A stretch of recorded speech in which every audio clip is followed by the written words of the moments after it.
This is your members only live call, but today we felt like this conversation was super impactful and it was going to resonate with all the people. Nobody's excluded from this conversation, and this is something that everybody needs to be aware of. So, everyone on the YouTube side, I want to formally welcome you all to this conversation.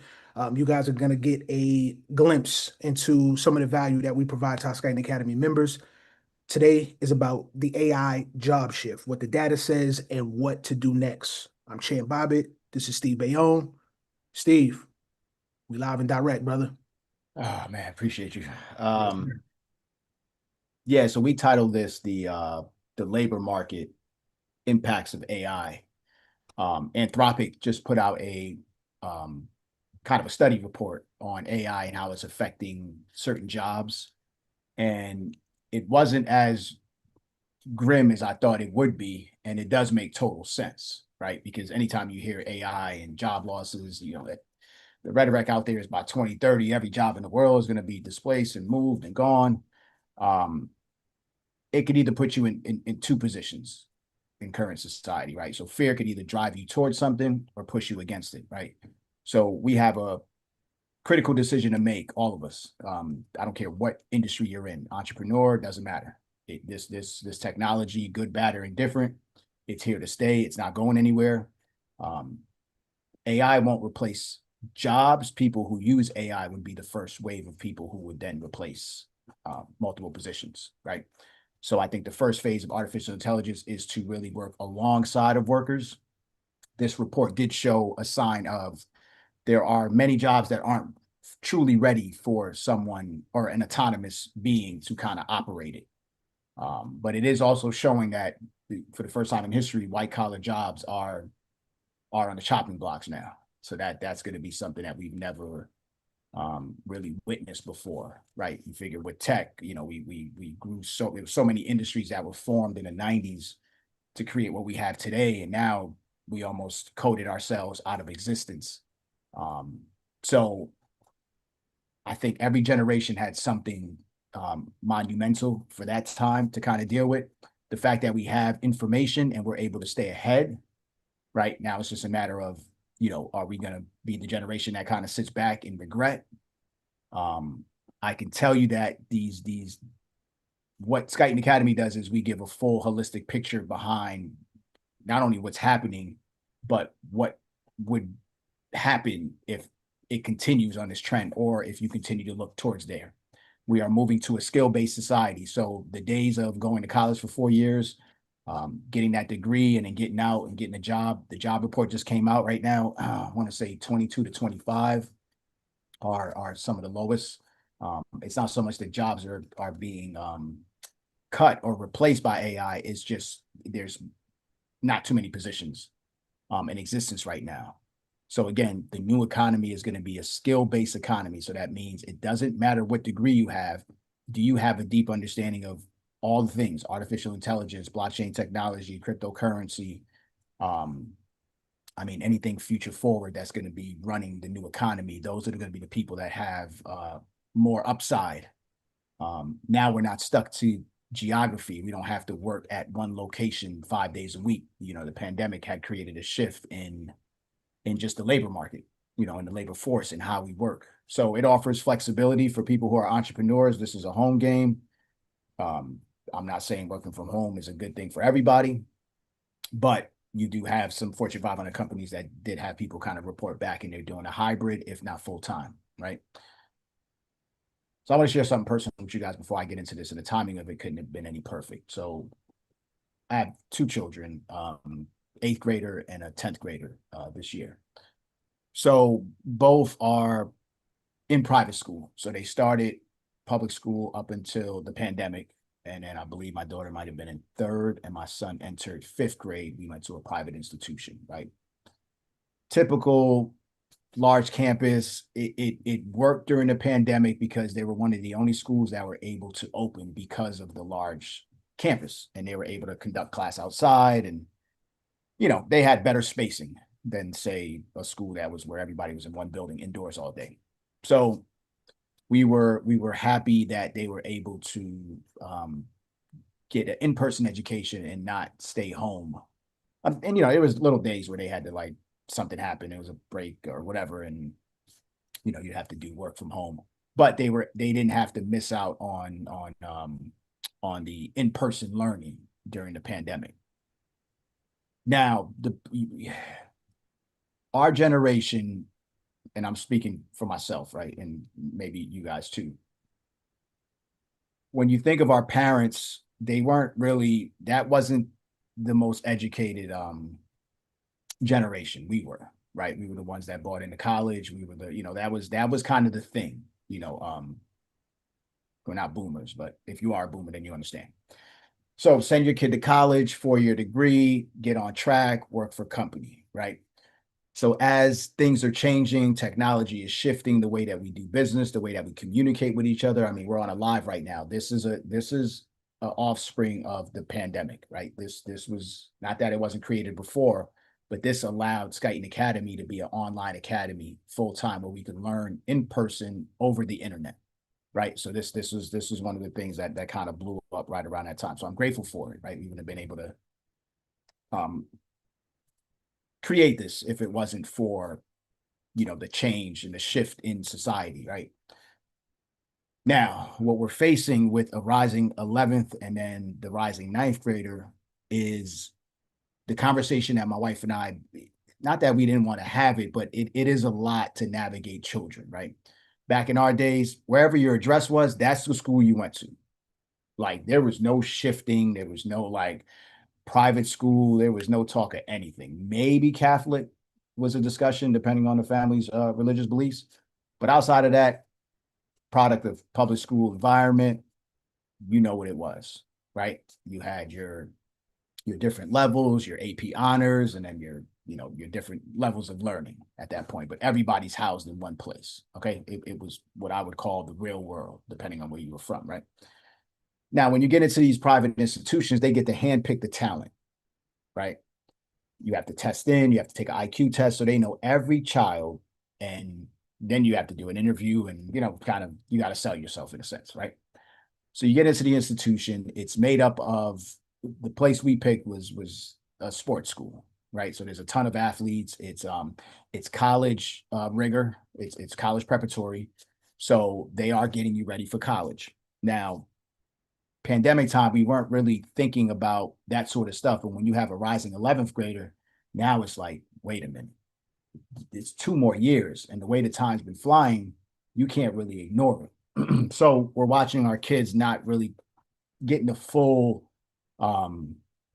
go at it in this institution, right? The lack of, and diversity is okay, but no diversity within the staff, right? So I believe that there's connection there when you have certain types of teachers. They tend to appeal to all people as opposed to some people. And then on top of it, it was a private institution, so I didn't think that they were going to mix in with a lot of the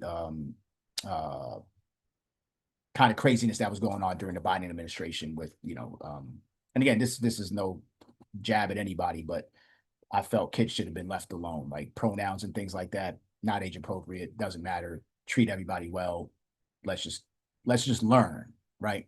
So we were getting inundated with that, even in a private institution that didn't take money from government. Cool. So I always told my wife, I said, there's going to be something that happens, the straw that breaks the camel's back. And it happened last week. And that wasn't the final straw, but it's the last thing that I'm willing to deal with at this point now. So I'm an action taker. I have no problem, looking at what the alternative was. My daughter did visit the public school, high school, on a 1-day tour. For other reasons, my son didn't go. He stayed on the private side. Not that she was going. We were just showing her what's on the other side of private school. So I'm grateful that they got through, a little bit of grade school and then middle school. Right. So if they did go back to the public, they were exposed to a lot of structure, a lot of, heavy workload. When my daughter sat in on a class, she mentioned she sat in with a ninth grader who was in honors math. She did the same math in 7th grade that the ninth grader was doing in public school. So, the curriculums don't mirror each other. But if you know me and you know what I've built in the last 4 years, you know this sovereign situation is a big thing. And being able to do for self is all I can ask for in the world, for myself, for my family, for my children, and for the community that I put together, right? Everything is about not having to look outwards and more looking in to then add to, whatever it is you want to, what you were brought here to do, right? This has nothing to do with money, right? Just getting as close to your purpose as possible. So when we knew the 4-year track wasn't going to work, we had to address the situation because the school is getting you ready for those 4-year degrees. Everybody's talking about college at this school, right? So we're leaving the train. The party's over. We're going back to the public school situation. But there was something in the public school that I liked, and I wanted to just address it. So in case you guys have younger children that are going through this, or in case you think that private is better than public, or whatever the case is, there's a lot of misconceptions about private school, guys. I'm going to tell you, it's not all that it's cracked up to be, but it's not a terrible experience either. And then it depends on where your public school is at. We're in a safe, environment. There's not a whole bunch of craziness, the way it would be in some inner cities. So what they had was they had a technical school that was connected to the program. So they can basically take a vocational tech program, which we had back in the days, but they're still around now. Now it's like feeder schools that go into another building. So culinary, cosmetology, allied health, building construction, architecture, plumbing, electric. I mean, you name it. Barbering just started, I think, like a year ago. So again, technical skills, real world practical experience. I think they'll go probably 3 days out of the week, and it's like a half-day situation. Okay, so my son is up first because it starts in the 11th and the 12th grade. What you also get is you get certifications while you're in there, depending on how far you go along that track, right?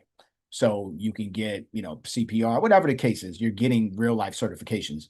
And then they're connected to postgraduate programs at universities, that specialize in all sorts of stuff.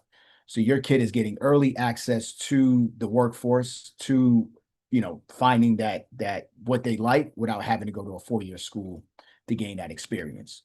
And then if we play the cards right, we can get what they call kind of dual credits, where they can already start in high school receiving credits for an associate if they know that they're on the track, right? So my son is looking at sports medicine and culinary, two different sides of the world. He's an athlete, and then he's also a creator, who loves eating.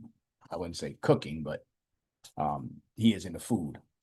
So that's what we're kind of doing now. So you rarely see people leave private to go to public, right? And again, we are not the same as these people at this school. They are just looking for 4-year degrees for their kids. They have no clue about what's really happening out here, right? These are career workers, and we all are to a certain extent. But when you don't have the time to kind of steer and guide your child the way that we have as entrepreneurs, that's what I'm blessed for. It's not so much the flexibility of being able to do whatever I want. It's the time that I was able to spend with my kids, whether I was a trainer, a therapist, a father, a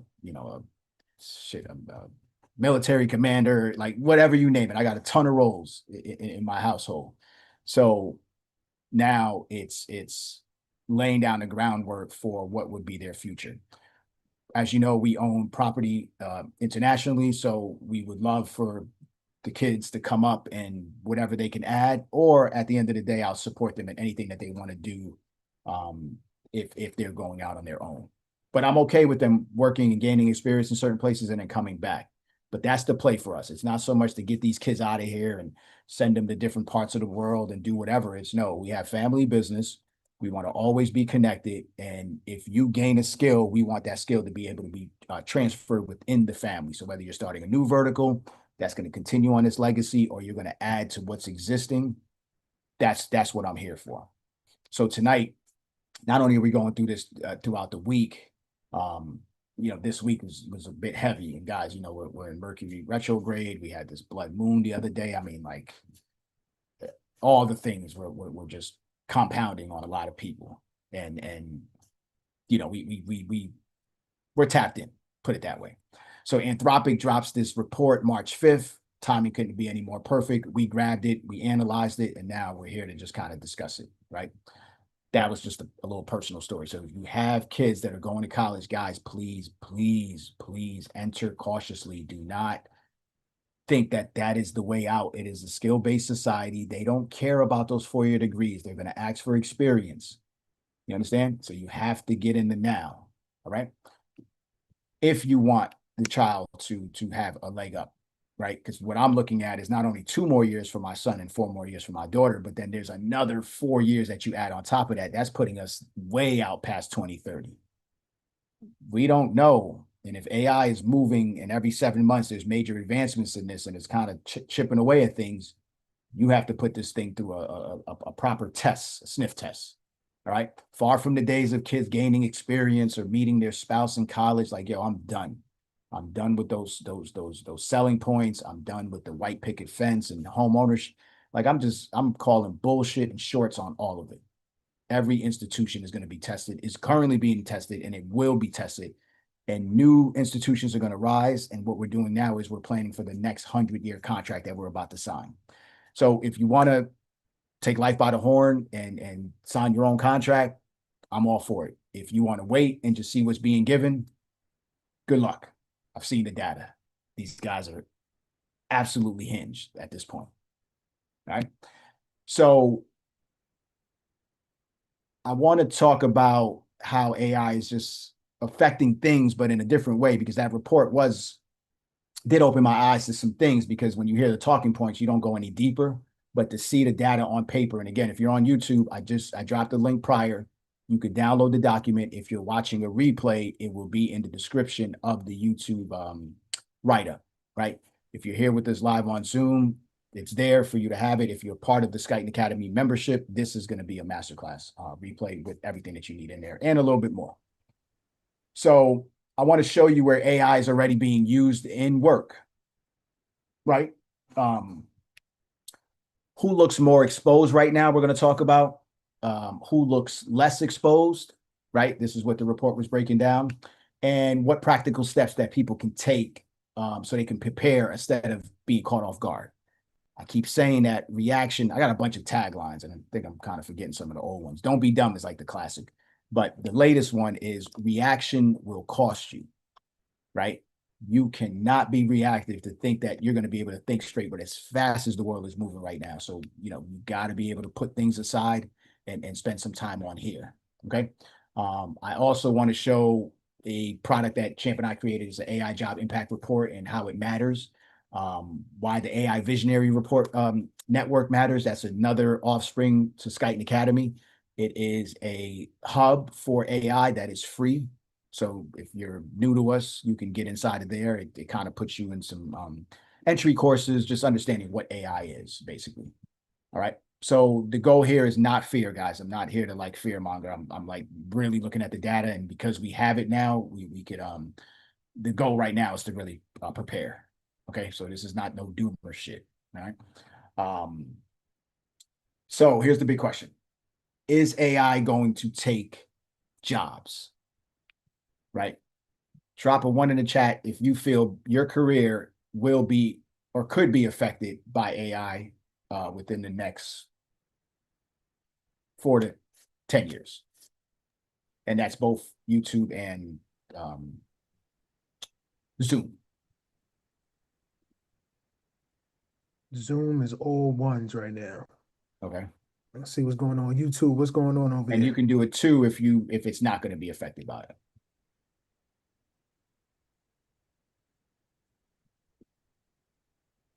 All right, so that's the big question. Okay. Here's a better question to ask, right? And this is so, the old saying, right? Ask a good question, you get a good answer type thing, right? Maybe not in that way, but y'all get the gist. Where is AI already changing work, right? Write that down. Which jobs are under more pressure right now? That matters, right? Which jobs have more protection right now? And then the final one is, what should the average person do with that information? Okay. Start asking yourself those questions. They're not as broad. Okay. Because we know AI is coming for most of the jobs. Champ, how are we looking on the YouTube side? So we mix right now. We've got some twos and some ones. For the twos, guys, just so we can entertain ourselves, just put your current role and position so I can see how safe, why you guys feel so safe. All right. So the report I'm using tonight comes from Anthropic, right? We just gave you guys the video from the CEO. They are just deemed a supply chain risk from the Pentagon. Anthropic did not want to go forward with the government contract to handle some AI stuff. Two of the biggest things that were on the table was surveilling citizens, right? And then the second thing was autonomous weapons. So weapons that require no human intervention to be able to just deploy. And they weren't comfortable with that. And guess who took it over? Sam Altman. Damn, oh man. Yeah, that guy, there's not a bone you don't put in front of that guy that he won't bite. He is as rabid of a dog as you will ever meet. So what we're doing too in the academy is we're migrating off. Well, we're showing you guys how to migrate off of ChatGPT to go over to Anthropic. I want to say Sam and them lost almost 400% of memberships Yep. since making that move. No matter how they try to mask it, Sam's a puppet at the end of the day. He is the second coming of Bill Gates and Mark Zuckerberg wrapped in, and Jeff Bezos. Just imagine all three of them had a child and they were married to like a lizard or a reptilian. That's what he is. Okay. So now we move over to Anthropic, right? Anthropic is an AI company. They created something called the Economic Index, all right, to study how AI is being used in real work. That's what we dropped to you guys. Okay. So we're just going to break some of the points down simply in here today, and then you get the report, and then it's your job to do the due diligence and see how it can affect you, and then we'll give you some tools at the end. All right. So when they say economic index, what they mean is a research project that looks at how AI connects to the economy, to jobs, and the way work is changing.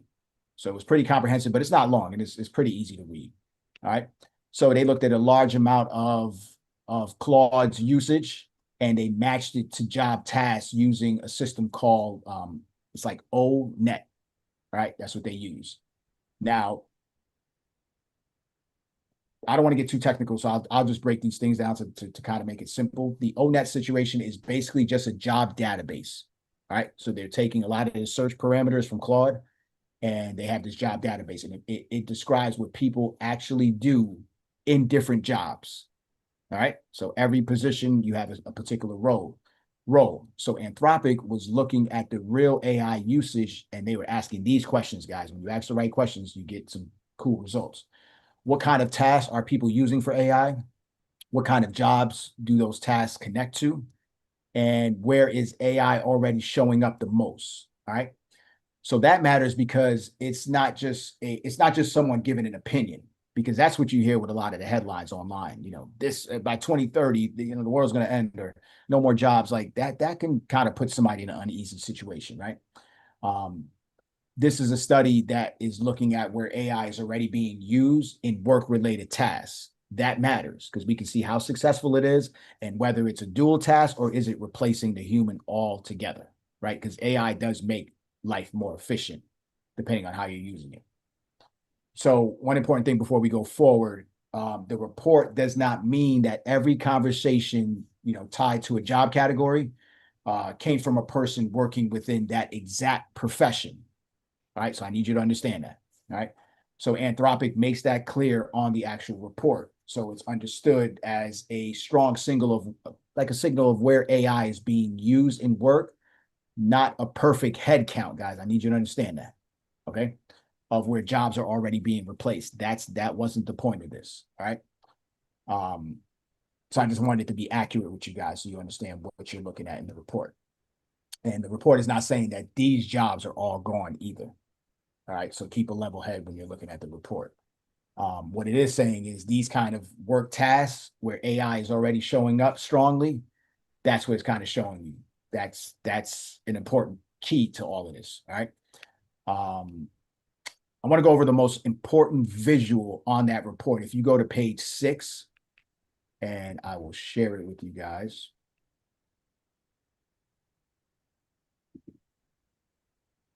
Can you see? Yep, you good to go. All right, cool. So this is usage by occupational category.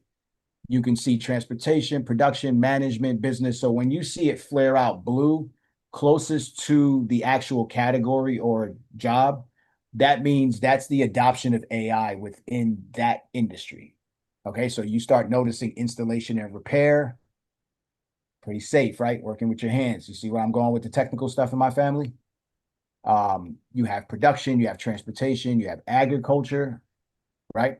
But then when you get to office and admin, it's peaking, right? Sales peaking. Personal care seems safe, ground maintenance. So this is a good start point, guys. I would definitely focus on this and see what jobs fall under those categories and then start to analyze like how AI is being used in those jobs because those are the skills that employers are going to be looking for. All right. Now, when you get into like business, finance, computer and math, architecture and engineering, you're starting to see a lot of AI integration. Okay. So pay focus. That's probably I learned a lot from watching that, right? So when you look at the top categories was computer and mathematics, right? That was about 37.2%, which is obvious, right? AI is, first people that it was replacing with coders, Hooters, yep. most part, right?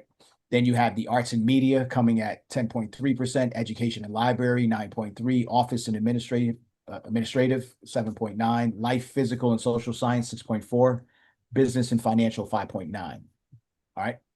I'll slow this down just a bit. The biggest category by far is computer and mathematics, 37.2, right? That means AI is showing up heavily in work related to what? Coding, software, technical problem solving, structured digital work, right? Um, this category is far ahead of the rest, guys. There's nothing else close to it when you look at it. All right. It's a telling story. Then you have arts and media. Arts and media is tied to what? Writing, editing, communication, content creation, and messaging. Still need a human, right? You're working alongside it. We had a copywriter. He'll be back on again. He still works with us. But we create our stuff and he edits it based on our voice, right? But he also works alongside ChatGPT, or we might generate stuff to get him on cue. It saves a lot of time, guys, right? Then you have the education and library. This includes things like lesson support, tutoring support, organizing knowledge, curriculum related work, and then came in office administrative, right? That's going to be documentation, routine communication, customer support, reporting, process support. All right. Then you had science related work, business and financial work. All right. So what's the biggest message from this chart? AI is clustering first the digital knowledge work. So if your job consists of digital knowledge in some of the things that we just talked about, and you fall within that category, I'm not telling you to be scared. I'm just telling you to be aware. And I don't have to tell you this. We're in March now. You probably understand how AI is playing a role within your company right now. Drop a 0 in the chat if AI is already being used or if you're using AI in your current company, whether you own your business or not. And Champ, just give me a heads up on that. So when I say digital knowledge work, we have to break down what that is. All right. I mean, this is where jobs, a lot of work happens on screen, right? That involves handling information. So if you're working in front of a computer and you're handling information, so it's things like what? Writing, summarizing, coding, analyzing, editing, organizing data, anything that requires research, answering questions, creating reports, processing information. This is where AI is showing up strongly right now. What we do at AI Visionaries Network and even the AI Builder Circle, we have a bunch of little verticals that are built within, is we're starting to show people how you can integrate AI in your everyday tasks for your company and you can present it to them. Now, you may not be able to use company computers for this, right? Because there's a lot of security risks with AI. So that I'm not telling you to do that. But what I'm telling you is if you could find ways to automate parts of your life and get accustomed to using artificial intelligence, you'll see how it could benefit you. So in my household for the next school year coming up, what I wanted to do was I wanted to create AI agents for both of my kids, right? That will mirror their curriculum. And then they'll have this agent that can help basically tutor them, right? Why? Because I don't want to pay for a tutor, one. Two, it's going to learn based on how we can adjust it based on what keeps them, um, kind of attention, right? Because there's so many different ways to teach, as opposed to a teacher that's going to teach one way, right? As opposed to a tutor that's going to try to, you can make the learning a lot more fun, a lot more hands-on, and you could use a lot of real world examples when you're doing this. So this is something that we're going to work on this summer with the kids, just to make sure that they stay ahead, right? Even if they're at the public school, and they'll probably be ahead anyway, it still doesn't matter. We're going to use AI, and we're introducing AI to them, as opposed to a tool that kids are using it now to cheat, right? This is how these kids are, they're not really learning from it. So I want to show them the other side of AI, of how it can work in conjunction with what you're doing, right? I don't want them putting everything through it where they lose the ability to think, but I do want to enter them into it to show them how to build with it and not rely on it solely. All right. So this is the part that got me from the report, guys. It's not just a story about the low-paying jobs, because we heard that first, right? You got the cashiers at the grocery, that stores being replaced by the autonomous registers and things like that. But it didn't show that, right? And this was one of the biggest points that I think most people are going to miss if you're not looking at data in reports, right? A lot of people assume AI would hit the lowest paid jobs first, but the Anthropic found that AI usage is actually stronger in the mid to high wage occupations, right? Not just the very low entry paying jobs. And it's obvious, guys. This is why I say it's coming for the white collar worker, right? So this isn't a story about like low wages getting squeezed out first, right? A lot of the early pressure is landing on people in these following roles, guys, and you can write this down: office roles, technical roles, communication roles, analysts, digital support, and research heavy roles. So if you find yourself at a job doing these things, start making the preparation yesterday. All right. This is important because many of the jobs that we've seen, that we're looking at, that fall within these categories were relatively safe 10 years ago, right? They were actually sought after. So why would we put our children in a 4-year cycle to then go fighting for acceptance in a job market that's not going to look the same? It's skill-based, guys. Now we just have to break are you going to be the generation that breaks no, our kids aren't going to college, or we'll do homeschool. Like there's a lot of alternatives now that are still making whole people in the world, right? Not being, what's that word?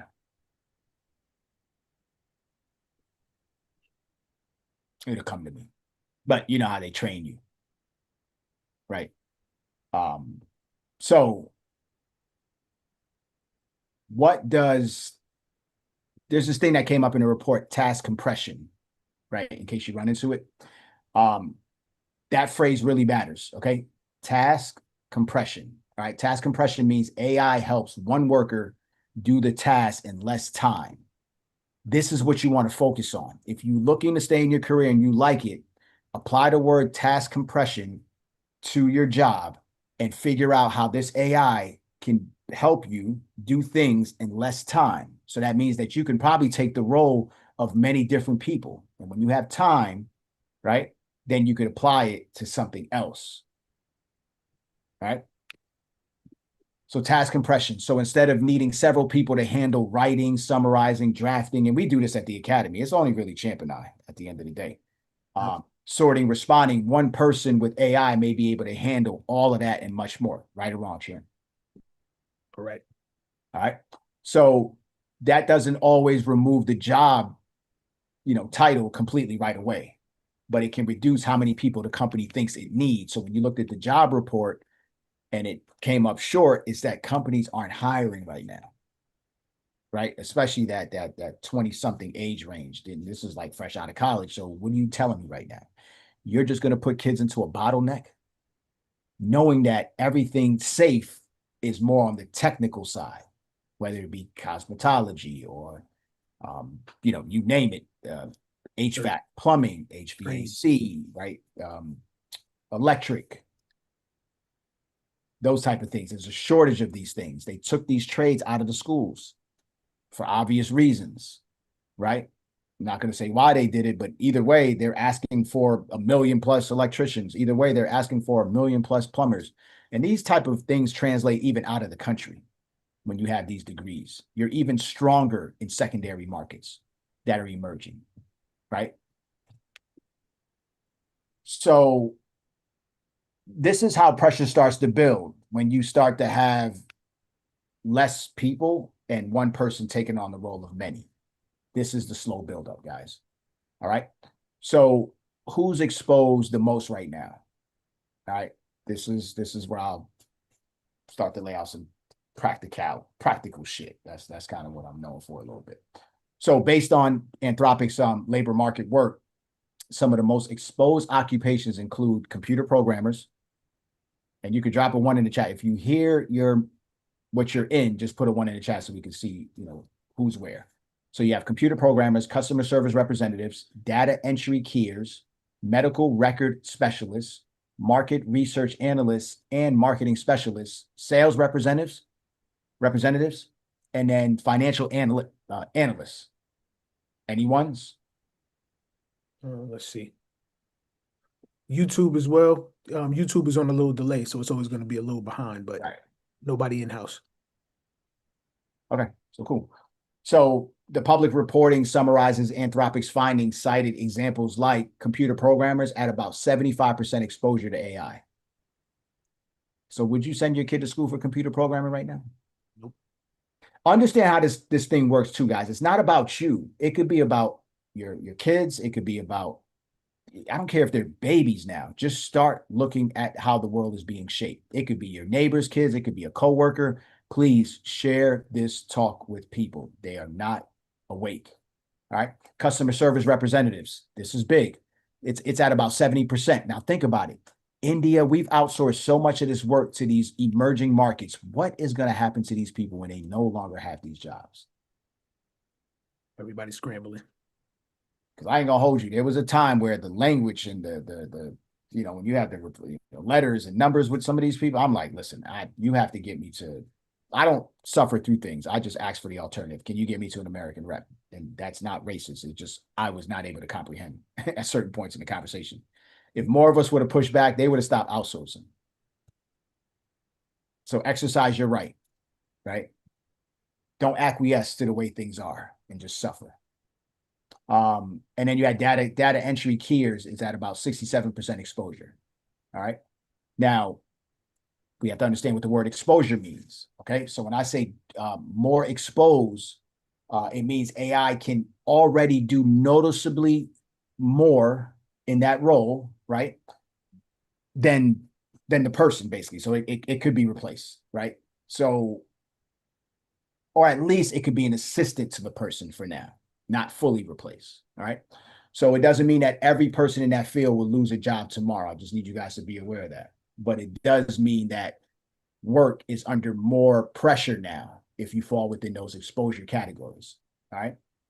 So some of the most exposed roles that they mentioned in there, and it's a mix of the following, right? So you have repetitive digital tasks, structured communication, document handling, summarizing, research support, standard replies, information processing, screen-based workflows, and rule-based tasks. Those are all under what we call highly exposed right now.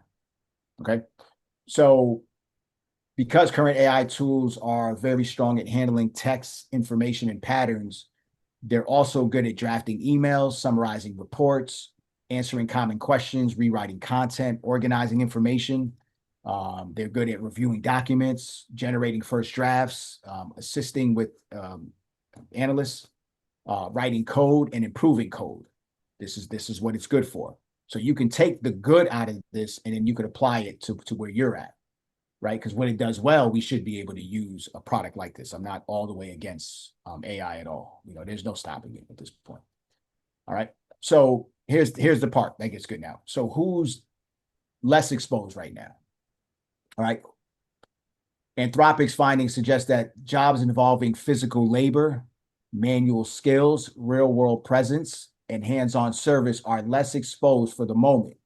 Examples include cooks, right? That I talk about my son with culinary. Raymond, you could understand this. Motorcycle mechanics or just mechanics, lifeguards, bartenders, dishwashers. Now, let's be careful here. You know, I don't want to say that these jobs are completely safe, right? So that it's less exposed. That's what I'm saying. Now, when you look at it, now let's just think. They took the trades out of the school. If these guys play, if they have 100-year plans and they're looking out for generations, did they do us a favor by doing that, especially when a lot of the trades were coming from the inner city? Who's the most needed people right now? Skilled tradesmen. Is that not the most underserved sector of employment right now that's looking for people? Indeed. I'm not saying they took it out to put us at a deficit, but I am saying that. I truly believe that. Because now, look, the emphasis is on the technical vocational schools now. Who would have thought? The next bubble that nobody's talking about is the education bubble. Let's act like we're never going to pay off those school loans that we accumulated over time. It wasn't designed for that. So if the jobs go away, how would they expect people to pay for it? Why would you take out more loans? Why would the government even allow for people to get that much funding for education? You ever ask yourself that question? How valuable is it if everybody can go? That postgraduate wasn't supposed to be for everybody. They were supposed to be a level of technical vocational, and then that was supposed to be for a small few, right? Which then turned into a big business. And once they put the lending behind it, then everybody felt like you had to go to college, right? Because you had the money, but you're accumulating debt, right? So where do I want to go? Many physical jobs have more short-term protection right now than most office jobs at the moment. All right. So now we have to ask ourselves, who's looking safer now? People used to look down upon these jobs, right? There was a time, we don't even know why we were doing this. We were just following what the blueprint and the model was right in front of us. Our generation has to be the most educated generation ever. That aren't showing the most homeowners either. The boomers are still holding most of the wealth, and the boomers are coming from where? That's not a 4-year degree situation with a lot of these boomers. They were coming off a lot of the technical vocational stuff back in those days. Mm-hmm. Right? They weren't the ones making up the tech industry and all that other stuff. So, you know, we get to a point where the 90s, you know, created all this, you know, the Internet of Things and all the opportunities. Now we're getting to the point where technology just ate the shit up at the same time. Like, wow, who would have thought that? Now we're moving back to a slower pace, right? People have to get into, you know, agriculture is big now, farming, right? The ability to feed people, the ability to do things for yourself using your hands, right? Not needing, entrepreneurs are at the top of the food chain now, right? The ability to always create for self and not worry about, you know, job cuts. Now, all of us are going to be affected because if people don't have money out here, then it doesn't matter. Every business is going to take some sort of hit depending on how valuable or what adjustments that you'll make. So this is why we make education at Skyton Academy super affordable, you know, just to make sure that people are getting, you know, bits and pieces to put this puzzle piece together. All right. So most jobs aren't disappearing overnight, guys. The report is showing that. All right. Anthropic's data suggests that most jobs are not sitting at one extreme or the other. So that was kind of promising when I read it. All right, because some of that doomer stuff does get to you when you're collecting a lot of data, or when you're just online and all you see is headlines and you don't go look for the proper context. It's not as bad as it seems, guys. It never really is. All right. A lot of jobs are right kind of in this middle ground that's kind of forming right now, right? So when I say middle ground or like middle zone, this is where AI can handle some tasks, but not the whole job. So this is what you guys should be searching right now. And these are all searches you can put in ChatGPT, whatever AI model you choose. What jobs are in a middle zone where AI can handle some, but not all? First thing I want you guys to do is I want you to use that line and frame it to your industry and just start collecting data from that. Okay. That middle zone is where you want to be at. So the more common pattern that was kind of shown, some tasks change first, some tasks get faster, some tasks get absorbed by AI. Expectations are rising now. Employers are expecting a lot more out of employees. The role starts to change from inside first. All right. This is an important point, guys. Many jobs are not being erased at once. Many jobs are being reshaped task by task. This is why when you have skills and you're picking up these certifications that we put in front of you in the academy, it helps. It helps you. It makes you more valuable in the workforce. And if you can't be valuable to your company right now, there's no point in leaving your company to go somewhere else. A competitor within the same market, they're looking for the same thing. So are you upskilling yourself right now? That's another question I want you guys to ask yourself. All right. So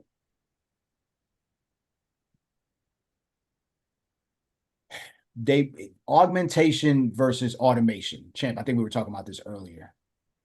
You had mentioned a type of AI, and we're kind of going into it, and it's more complex, Right. On that augmentation side, right? The automation side is a little easy. Okay, if this then that, kind of easy. If you press yes, then it's yes, then open the door. Like it's pretty easy when you think about it. So here's the two terms. Anthropic found that AI learning more towards augmentation than automation. So about 57% is augmentation and 43% is automation. All right. So the augmentation part means that AI helps AI helps a person do work better, faster, with less effort. Okay. So here's a couple of examples. Helping someone write faster, helping someone summarize faster. Champ, you can come up with more titles, more prompts, more ideas, right? Help someone code faster. So these are all the things. The person is still involved, but AI is boosting their output, their productivity. Guys, I don't want you to think that if you don't have knowledge that you could just play around with this tool, because you are who you are at the end of the day. It will not make you any smarter. We could all try to solve the same problem with the same AI, and you will get vastly different results at the end of the day. All right. So this ain't a one-stop shop here. You still need to be smart. So that's augmentation. Automation means the system does the task with much less human involvement. All right. Or sometimes no direct human involvement at all. All right. This is the one you got to be careful of. Automate yourself right out of a job. All right. So this is more like a machine taking over the task itself on the automation side. You're probably asking, Steve, why does that matter? All right. Because in many roles, AI is first entering as a helper before it becomes a replacement tool. So that means that it's giving you time to get on your shit. Y'all understand that language? Hello. Okay. So the first phase of change is often assistance, then compression, and then redesign. That's what they're doing right now, guys. They are studying our patterns, our computers. If you work for an employer, they're probably looking at your keystrokes, how fast, how much, where your eyes are panning, right? They're looking to replace you. They are building the model from the inside out. You are helping them. You're not even getting paid for it, for the help. And you're basically working yourself out of work, in short. All right. So one worker can do more than the company may decide it needs fewer workers for that same output. Who do they pick? There's no more DEI, guys. Y'all starting to see how they mapping this play, putting this thing together.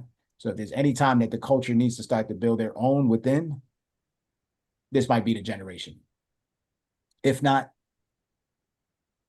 I don't even know if like quality of life plus life expectancy is going to lower in the new world. There's no way things thrive like that. All right. So why this may show up in hiring before layoffs, right? This is one of the most important parts of the Anthropic report that was in there. Anthropic said they do not see a strong evidence of broad unemployment increase in most of the exposed occupations, right? But they do see evidence of slower hiring right now. All right. So if you got that job, you might want to hold on to it by upskilling yourself, right? But if you have to get into the job market, guys, it may not be enough out there for you, depending on what you want to get into, right?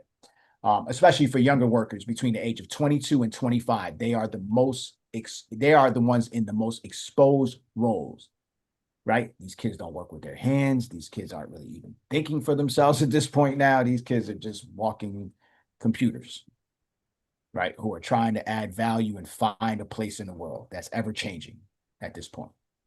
All right. So here's some warning signs: fewer entry level openings, slower hiring, smaller teams, fewer junior roles within companies, and then employers expecting more output per worker. All right. This matters, guys. You got to pay attention to these signs. If you see a lot of things on your plate right now, just know it's a sign of the time. Right? If you're seeing people getting let go, or divisions within the company being cut or scaled back, this is the signs of the time. All right. The labor shift may show up in hiring first before it shows up in unemployment. All right. So you got to look at those unemployment numbers too. All right. Here's the most important part. What does it mean to the average person? This is me and you. All right, guys. People need to stop thinking only in terms of job title and start thinking in terms of tasks. It is a skill-based society, guys. Leave the job titles alone. That is a thing of the past. You have to think in tasks now. Everything is going to be task-driven. This is what's going to make you successful in the workforce. You'll be able to work for a multitude of companies, limited time, and have your own time to do whatever you want to build on the side. You are presenting yourself as a person that has 100 people working behind them. If you could efficiently operate those tasks for a company, they would, I would say, create the vertical within your company now and be that person with those certifications, right? They have the loyalty, they have the experience, they have the relationship with you, and vice versa. That's a better way of doing it, all right? Keeping it in-house. All right. So a job title is a name of a role, for those of you who don't know. All right. A task is the actual work you do inside of that role. So what's more important? The title of the role. All right. So come off the titles. AI does not always eliminate the title first, but it often changes the task first. Understand? Okay. So if someone says, I'm a financial analyst, or I work in customer service, or I do admin work, or I'm in education, the next question should be what? Which part of my daily work can AI already help with, speed up, or take over? All right. That's a better question, guys. Stop identifying by what you do. This is why I called America being a third world country and not too far in the future, right? It's going to be a mental health crisis. We tend to only, our worth is tied to the amount of money that we can make, how we can take care of ourselves, and the position or jobs that we hold. We find value in that stuff. You ask somebody, what do they do? That's one of the first questions that Americans do after your name. Oh, what is it that you do? High value. All right. Restructure those lines. All right. Now, this is where it gets good. Champ, you can drop the link for the AI job impact report, guys. This is something that Champ and I created, and we're looking to automate this too to make it part of one of our Skyton venture products that we're going to put out into the open market. It's already on the open market today, but now we want to automate it to where we don't have to do anything at all. It's just going to give you good data. All right. So it's called the AI job impact report. The Anthropic study gave us like a broad map. Right. That was more of a macro picture. So big picture view, put it that way. All right. It shows the overall pattern across the economy, but they're not asking the right questions. And this is where the AI impact report trumps that report, right? Because we are focused on what about my field? What about my industry? What about the kind of work that I do? What about the kind of role around me? What should I be paying attention to now? That's what you get out of the AI job impact report, right? The report is designed to help people understand their industry more clearly. Guys, your kids need these reports too. Even if you don't know what major, by the time the kid gets to high school, you should already have kind of an idea of what your child's interests are, right? You need to start having these conversations. I'm on school tours. They talk about college. They have college um, counselors inside of the schools. I'm like, let me go have a conversation with these people. There is no way that those conversations are going right. I just can't see it. And I'm not saying for everybody, but for most, they're probably leading you and steering you in the wrong direction. We have people within the academy that told us there are people in classes now taking courses in medical and all sorts of stuff, and the professors are telling them we have no jobs on the way out, and they've paid for the classes already. You think they're giving the money back? All right. So we answer questions like which roles in the industry are more exposed, which tasks are changing fast, which areas are less exposed, what roles AI is appearing in, what practical steps you could take now. This is all the things that the AI impact report gives you. And I mean, we have pre-made reports that were kind of done before. Those you get within one business day. Those are $10. I'm telling you guys, this will save you a good bit of headaches. And we've had some parents who had to report for their kids that were about to enter college. And two people that I've spoke to in depth told me that they've changed since getting the report. They've both since changed the major of the child because they started to look at the data differently. The high schools weren't giving that data to the children, right? It's our responsibility. Okay. Can't cry over spilled milk. So the report helps you apply what's happening in your lane specific to you. Okay. And then we have a custom report. So if you don't have in the drop down for the two reports that you could purchase a custom one or a pre-made one. The pre-made one has a drop down with the titles already in there. The custom one, you supply us the information and we have to custom make that for you. All right. And that one is, I believe, 47, champ. Yep, 47. And if you want to pull one up while I'm finishing up, you can pull a report up. Gotcha. And then we can just kind of give them a quick look at one. Warehouse. Nothing that they could screenshot. And nothing against warehouse. If you're in warehouse, then you'll have a little bit of an idea. Actually, you know what? Go to the website. There's the example on there that we blocked out stuff. Yep. Oh, actually, you know what? I got it. I'm tripping. You want to pull up the sample? Okay. Yeah, I'll put up the sample report. So there's a sample report on there too, guys. So before you purchase, you can actually see what it looks like. We've hit some of the data, but we kept some things in there, and I'll share with you in a second. We're coming to a close on this one. All right. The next thing is the AI Visionaries Network. We started this a couple years ago. We have about over 16 or 1,700 students in here. Not so active, but still, people are going through these courses and they're in there. This is a free course for anybody to take. Teenagers could benefit from this. All right. As you know, the world is changing fast. New tools are coming out. Companies are adjusting, and Champ and I made sure that we wanted to stay at the forefront. We were crypto-centered, then we moved into personal professional development, and then AI kind of took a front seat to a lot of technology that was out there. All right, it just steamrolled. Okay, so that means that people need more than one piece of information. All right, ongoing awareness is what Skyton Academy basically does at the end of the day. All right. This is a place where you can continue learning, you can ask questions, you can understand what the changes mean in your life, right? You're just going to get a good foundational understanding of AI. We made the courses super simple, super easy to take, quick, start to spark the conversation, all right? That's one of the main reasons the AI Visionaries Network matters, right?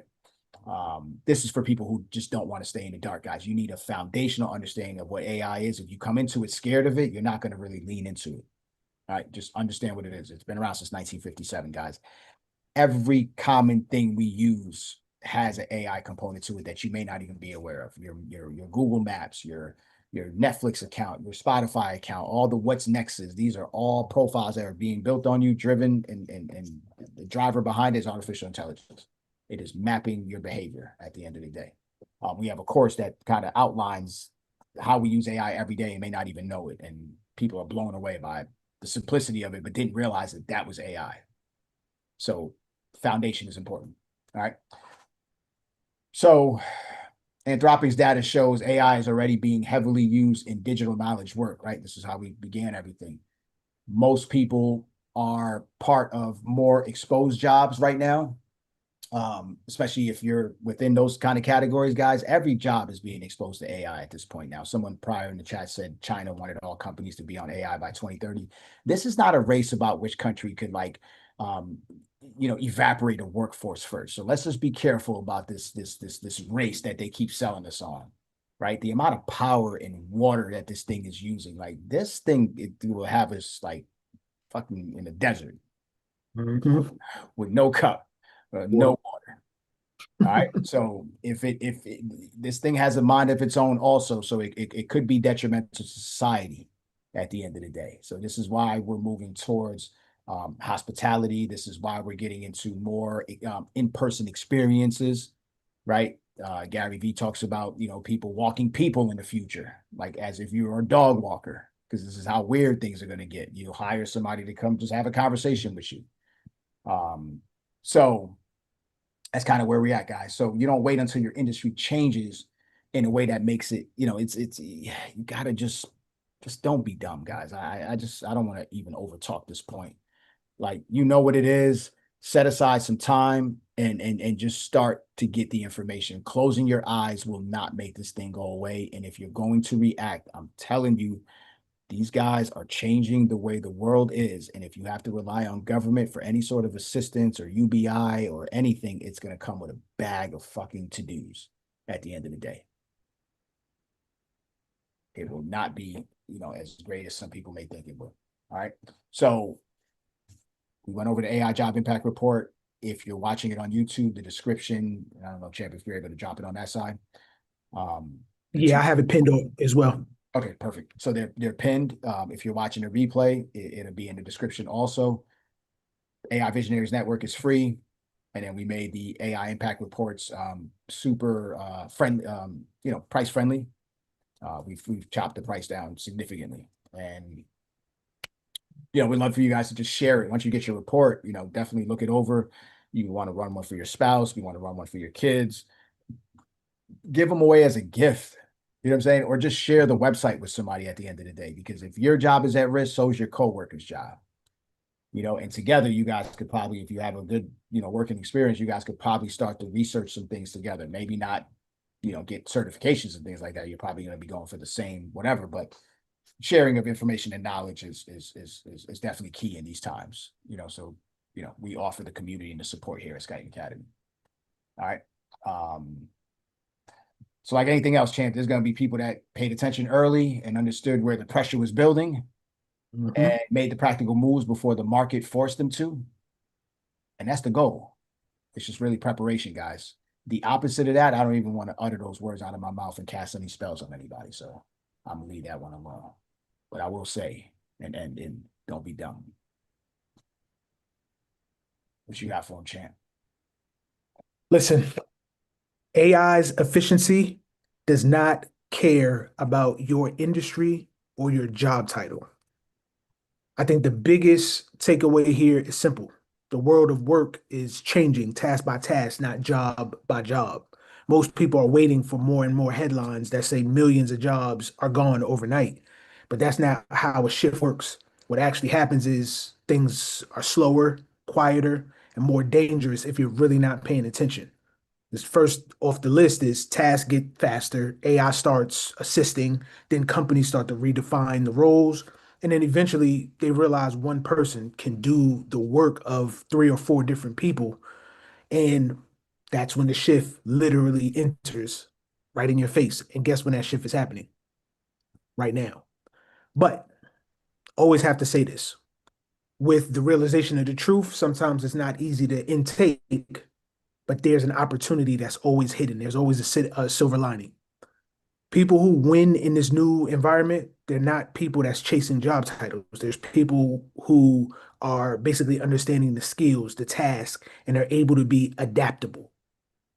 This is the one thing that we always emphasize: upskilling, certifications, real knowledge. This is why we do what we do inside the academy. I think the goal here is always something interesting, right? But it's simple: increase your value in an ever dynamic and changing economy. So whether you're thinking about your career, your kids' future, the industry, all things, right? Or even starting something of your own. I think the most important thing you can do right now is just stay informed and keep learning, being adaptable, aware, and prepared. So that's why we built Skyton Academy, to give people the right tools, the insights, and the conversations like this that help people navigate what's coming next before it actually happens. So I appreciate everybody who joined us tonight, both our members and everybody that's watching us on the YouTube side. Stay curious, stay prepared, and most importantly, stay ahead of the shift. You have your tools, you have more context. The rest is up to you.